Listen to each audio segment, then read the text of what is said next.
ये जो Iran Israel के बीच में जो लड़ाई तेज हुई है, या शुरू हुई और एकदम से इंटेंसिफाई हुई, इसके चलते एक तरफ सोने के भाव बढ़ गए हैं। चांदी पहले से ही तेज चल रही थी, तो ये एक तरह से कच्चा तेल बढ़ा ही आपने जिक्र किया।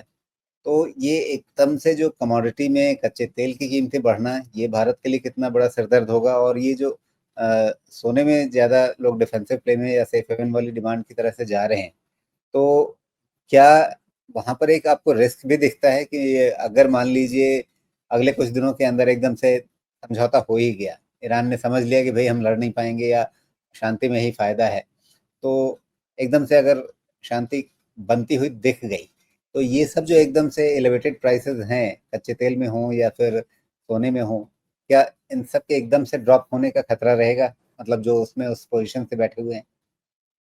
वेल आई होप कि इस तरह की पोजीशंस नहीं बनाए लोग, बिकॉज और मुझे ये लगता है कि ईरान इस तरह का डिसीजन लेगा, क्योंकि जिस तरह से चीजें समझ में आ रही है कि इजराइल ने उनके जो न्यूक्लियर कैपेबिलिटीज को टारगेट किया है, उससे I am sure they will now step back, और वो कुछ ना कुछ एक अंडरस्टैंडिंग आ जाएगी।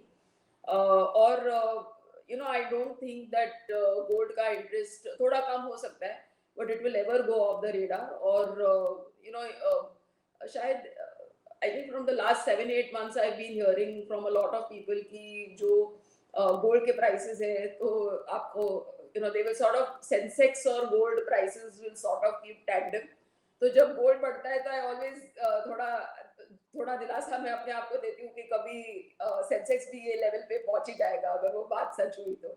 सो if you see gold at 99,000, I think okay, maybe the Sensex will also reach 99,000, so I should just stay invested. So, but jokes aside, I think कि आपको गोल्ड प्राइसेस बहुत ज्यादा यहाँ से गिरती हुई नहीं दिखेगी, गिवन किस तरह से जियोपॉलिटिक्स है आज के तारीख में। और इसमें गोल्ड हो या सिल्वर हो, आपको थोड़ा एक आपका पोर्टफोलियो का एक्सपोजर इसमें जरूर रखना है। जी।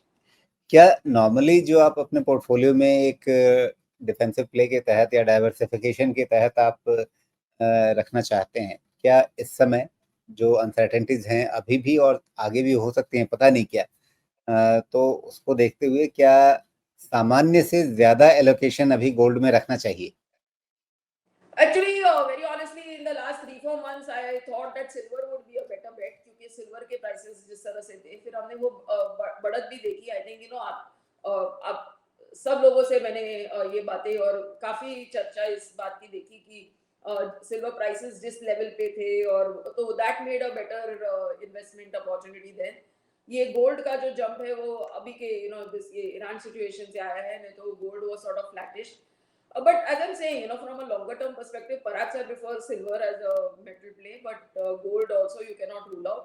और एलोकेशन बढ़ाना नहीं चाहिए, लेकिन जरूर मेरे हिसाब से अगर आप मुझे पूछते मे बी 5-7 साल पहले आप मुझे पूछते तो I would have not really looked at gold very seriously, लेकिन और सिल्वर फॉर दैट मैटर। लेकिन मुझे लगता है कि जिस तरह से चीजें हुई है 5-6 सालों में, उससे जरूर ये लगता है कि आगे चलकर जो लोग इन्वेस्टमेंट बनाते हैं उनको I personally have very little investment in, meaning I may have a little jewelry which I wear, उसके अलावा मेरा कुछ इन्वेस्टमेंट नहीं है सिल्वर या गोल्ड में।